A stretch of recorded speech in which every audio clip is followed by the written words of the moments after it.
નમસ્કાર મિત્રો, કેમ છો? મજામાં? સ્વાગત છે તમારું મારી YouTube channel natural life with Tina પર.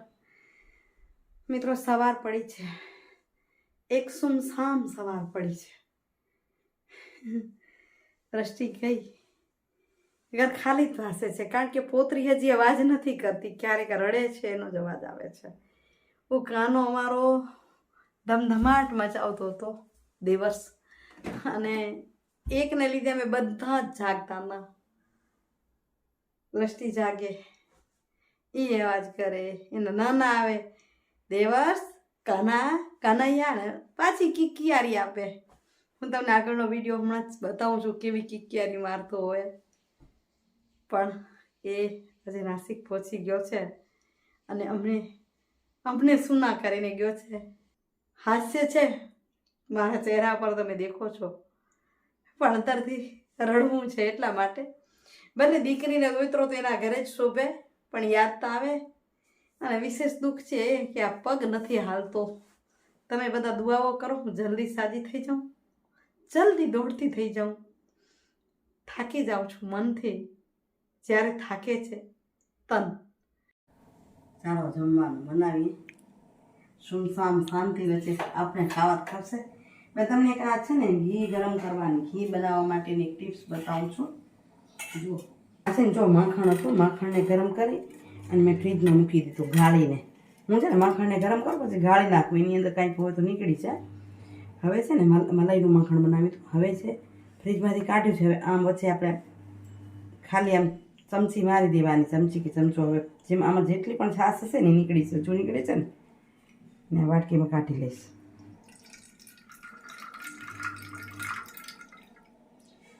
આજે મેં પહેલાં કાઢી નાખી હતી, ઘણી નથી, ગાળી નાખી હતી.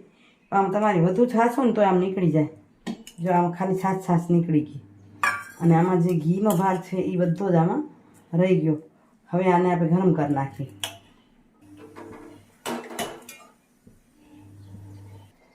અને ધીમે ધીમે તપે ગાળશું અને ગળી જશે.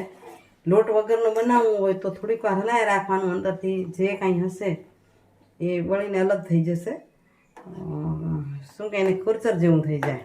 પણ અમને તો લોટ એટલા માટે નાખી કે કીટું અમને ભાવે, તો જૂની છાશ નીકળી જાય તો પછી કીટું બહુ સરસ થાય. પેલું અને હું ગાળી લઉં. અત્યારે હું એટલો બાજરીનો લોટ નાખું છું. તમે ન નાખો ને તો આને ઉકાળવાનું ઘીને, તો ઘી સરસ તૈયાર થઈ જાય. અમને શું ભાવે કીટું એટલે મોટે ભાગે બાજરાનું. એમાં જો ડાળો હોય તો ડાળો કરીએ. હવે અહીંયા નથી કરતા. અમારા જ્યારે ગાય ભેંસ દોતા ત્યારે તમે ડાળો જ નાખતા અંદર. 1 મિનિટમાં છૂટું પડી જશે. જો છૂટું પડવા માંડી ગયું છે, લોટ આમ ઉપર આવવા માંડી જાય, પૂરું થઈ જાય એટલે ઘી થઈ જાય તૈયાર. ગેસને કરી દઈશું બંધ. અમારા ઘરમાં બહુ જ ભાવે એટલે મેં બનાવી હંમેશા. નહીં તો લોટ વગરનું પણ ઘી બની શકે. થોડીક વાર હલાવીએ તો એની અંદર જે છાશનો ભાગ હોય એ બળી જાય. સવારના નાસ્તો પાણી પતી ગયા. હવે આ છોકરીને રોજ નવું શું થાય કાંઈ ન થાય તો હું આ પાસ્તા બનાવી છે બપોરે શીરા ભેગા. ભલે, તો આ દિશાનોના પાસ્તા છે, એલ્બો પાસ્તા, અને સૂજીમાંથી બનેલા છે, એટલે કોઈ એની આડઅસર નથી, કે ખૂબ સારા છે.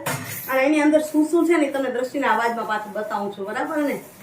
હું કહું છું તમને દ્રષ્ટિ બહુ સરસ રીતે સમજાવે છે. આની અંદર ઘણું બધું સારું છે. તો એ 100% ઘઉંમાંથી બનેલા છે. 0 કોલેસ્ટ્રોલ, 0 ટ્રાન્સફેટ, એકદમ ફૂલ સોર્સ ઓફ પ્રોટીન है. ને ઘઉંના બનેલા મેંદાના નથી, એટલે હેલ્ધી, એટલે ભાભીને પણ ચાલશે. તો આજે આપણે બનાવશું દિશાનોના એલ્બો પાસ્તા.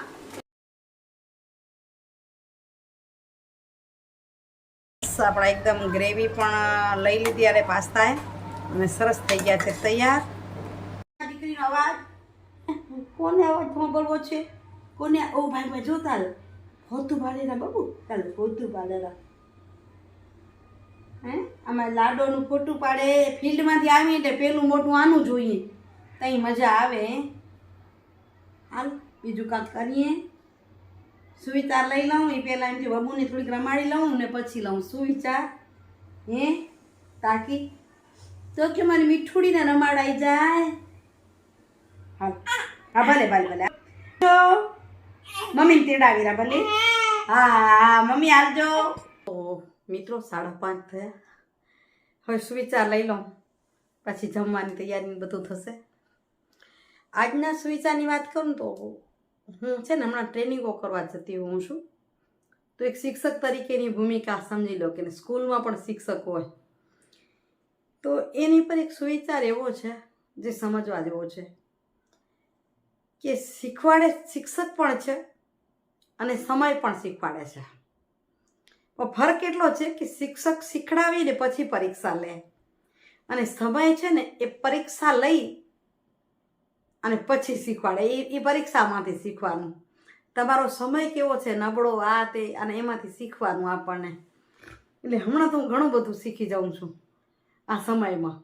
પગ દુખે, બબુ નાની, સમય પર દ્રષ્ટિને મૂકવી, એટલે આ સમય બને સમજતા શીખડાવતો જાય છે કે હવે આપણે કયા રાહ પર ચાલવાનું. ધીમે ધીમે ધીમે મુશ્કેલ રાહ પણ સરળ થતી જાય છે, કારણ કે સમય પરીક્ષા લઈને પછી શીખવાડે છે.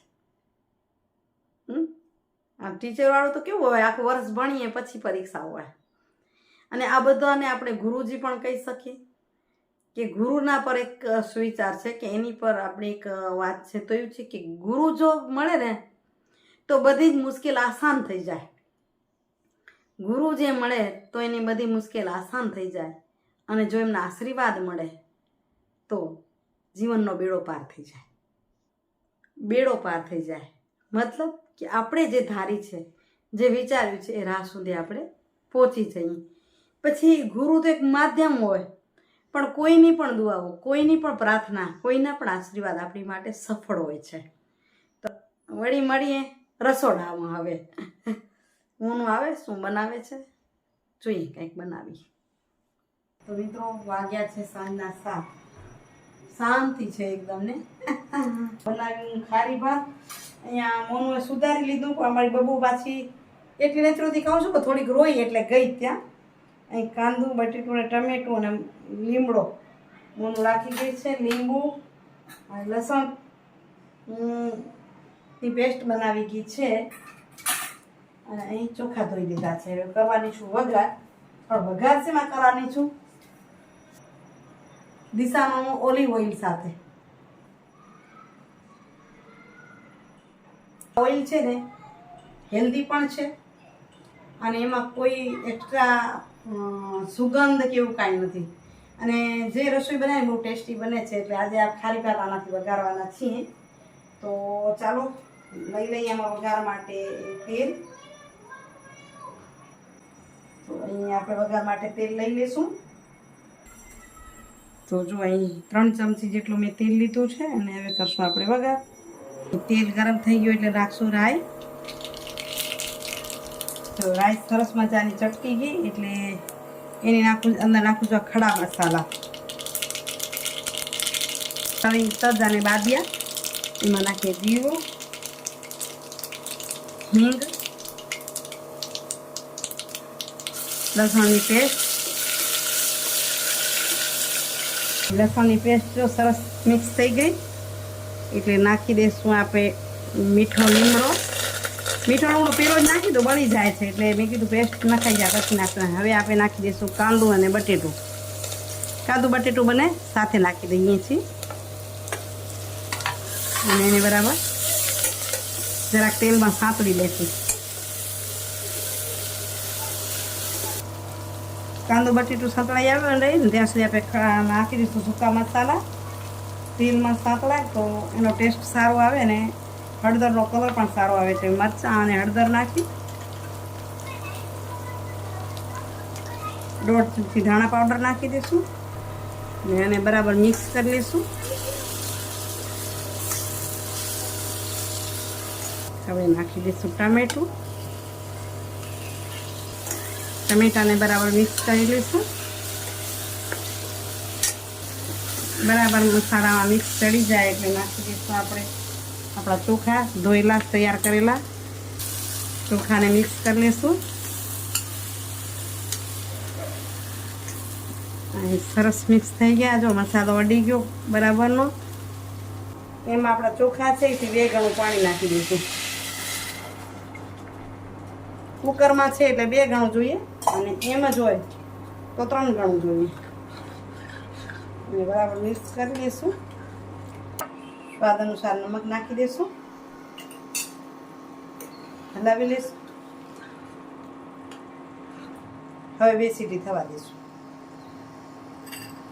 મિત્રો જમવાનું પતી ગયું, વિડીયો નથી. હવે આ છોકરાઓ વાળું મારું એવું થાય છે ને કે જઈ ધારીએ ત્યાં વિડીયો કરવો હોય તો ના થાય, એવું થાય. ચાલો, આજનો વિડીયો કેવો લાગ્યો કમેન્ટ કરજો. અહીં વિડીયો પૂરો કરું છું. આશા રાખીશ કે ગમ્યો હશે. ગમ્યો હોય તો વિડીયોને લાઈક શેર કરજો. ત્યાં સુધી જય શ્રી કૃષ્ણ, જય જય ગરવી ગુજરાત, જય ભારત અને જય હિન્દ. Bye bye, Hariom. કાલે મળશું. મેં સાહેબ થોડાક બતાવું ને કે આખા વિડીયોમાં સાહેબ દેખાણા નહોતા, એમ થશે ને એટલે. છેલ્લે છેલ્લે તો અમે મેચિંગ પહેર્યું છે, ખબર પડી? મને હમણાં ખબર પડી કે અમે મેચિંગ પહેર્યું છે આજે. વાહ, જોરદાર. કેવું પડે ને? કેવી લાગે છે જોડી? કમેન્ટ જરૂરથી કરજો. Bye bye.